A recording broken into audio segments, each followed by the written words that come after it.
path of phenylalanine and tyrosine. So as I said before, there's going to be several pathways. There's going to be 4 pathways that I have kind of condensed all the synthesis and degradation pathways so that they're easier to memorize. And the ones I'm going to talk about in this video is going to be one of the pathways in the amino, where the substrate is amino acid itself. So phenylalanine is what we're going to talk about.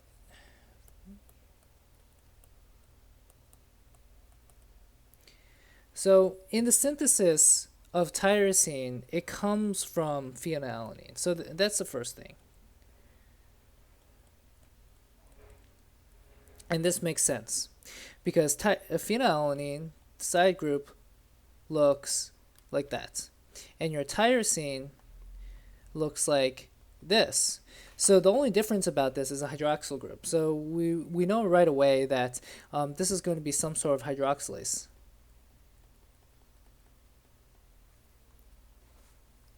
And then this hydroxylase ends up being aptly named phenylalanine hydroxylase. So before we continue with this, I need to make sure that we understand what hydroxylation reactions are done and how they're done in these reactions. So I'm going to just put off to the side, and I'm going to talk about tetrahydrobiopterin. So BH4, or tetrahydrobiopterin, performs one major task, and then that is to hydroxylate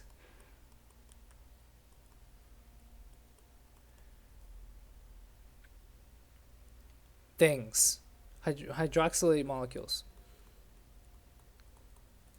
So in this case, we know that the enzyme that catalyzes this is going to be a BH4. But after it does this, it's spent, and it needs to be regenerated. And it's regenerated with NADPH. So the NADPH is going to come in. It's going to become NADP plus, and then the tetrahydrobiopterin is going to be regenerated. All right, so what I need to tell you about BH4 is that there's several reactions. There's going to be 4 reactions that you have to know, and there's a mnemonic for this. So my mnemonic for this is going to be all aromatics and no histidine. So the way that I remember all the amino acids that utilize some sort of tetrahydrobiopterin is going to be from this mnemonic. So first thing, name your aromatic amino acids. So you have tryptophan, you have tyrosine, you have phenylalanine,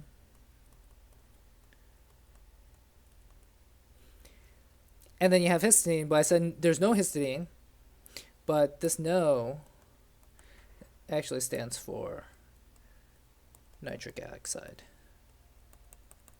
So these are the reactions that will use tetrahydrobiopterin.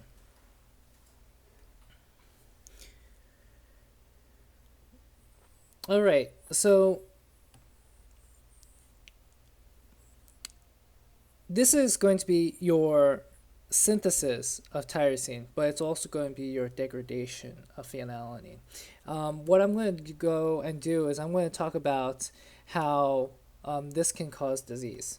So when you have an enzyme deficiency of phenylalanine hydroxylase, you get this disease called classical PKU. PKU as in phenylketonuria. And what happens is if you have a deficiency in this enzyme, phenylalanine builds up. And then when it builds up, it gets converted to this other molecule called phenylpyruvate.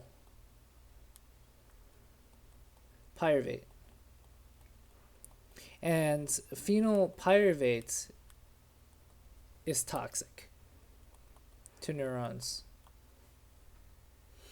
So if you have a buildup because of an enzyme deficiency,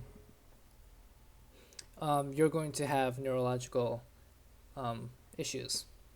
So that's the first one. The other one is going to be if your Tetrahydrobiopterin, it cannot be regenerated. And this is called Malignant Pku. And obviously, malignant PKU is going to be worse than your classical PKU because your classical PKU is only going to affect your phenylalanine hydroxylase. It won't affect the other pathways that utilize BH4. So malignant PKU is going to have deficiencies, is going to have trouble with the pathways that involve tryptophan, tyrosine, phenylalanine, and nitric oxide as well. So those are the two major PKU deficiencies. So the rest of this pathway is going to talk about how phenylalanine and tyrosine are degraded into other products. So let's go over that. There's only a couple of enzymes that we need to know. And the enzymes that we need to know are all related to some sort of disease. So the first product that you get from tyrosine is going to be this molecule called hydroxylphenylpyruvate.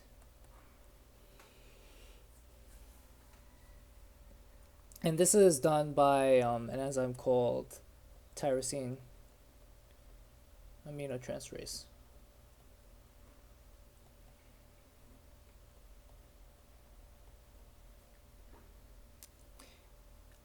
So with all aminotransferases, you have to know that the cofactor that's involved will be vitamin B6 and utilizes PLP. So PLP happens here. Disease that occurs from this one is going to be tyrosine 2.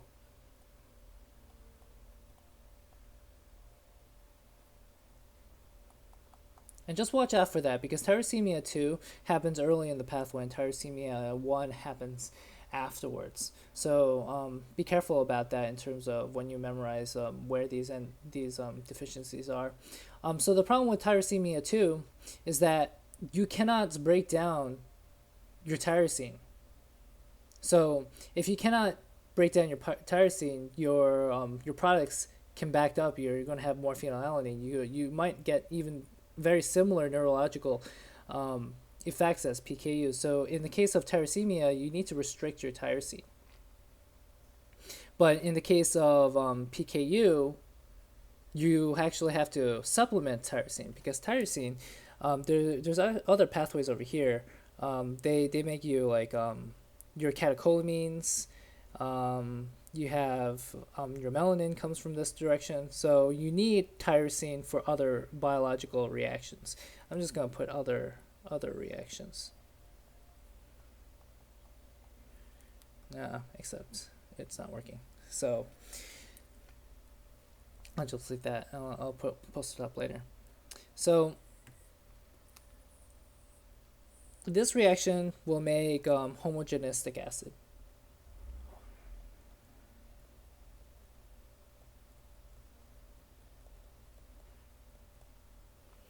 And you don't really need to know the enzyme over here, but you do need to know that it's vitamin C mediated. So homogenistic is going to be the molecule that is responsible for alphacunuria. Alphacunuria is let me just write down the enzyme too. Homogenistate oxidase.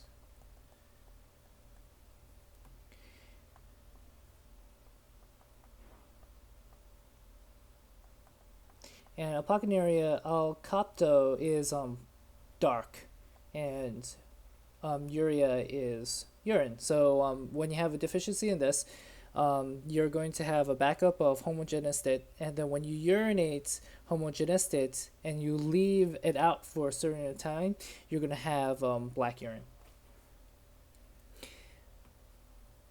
There's a few more reactions that go after this, but there's only going to be one enzyme that's going to be important, so it's just going to be fumarate acetoacetate hydrolase. And then this is where your tyrosine 1 occurs.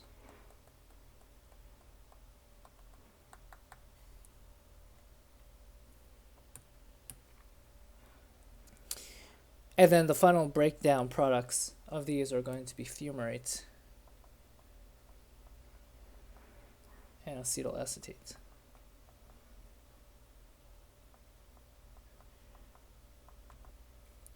So thinking about acetoacetates, fumarates, and just thinking about whether these things are going to be ketogenic or glucogenic, you can think about the other mnemonic that I have for both ketogenic and glucogenic amino acids, and I use this mnemonic called PIT, as in Brad Pitt, because Brad Pitt can play any role in a movie. So PIT stands for phenylalanine, isoleucine, tyrosine, threonine, and tryptophan. So let's just confirm that this mnemonic is correct, and this will help you be able to answer questions in the exam. And fumarate goes directly to TCA, so that's going to be considered glucogenic. And then your acetylacetates, when it breaks down into its acetyl-CoAs, that's going to be considered ketogenic. So in this, we have phenylalanine, and we have tyrosine that are both ketogenic and glucogenic, because when it breaks down, it becomes fumarate and acetylacetate. That's it.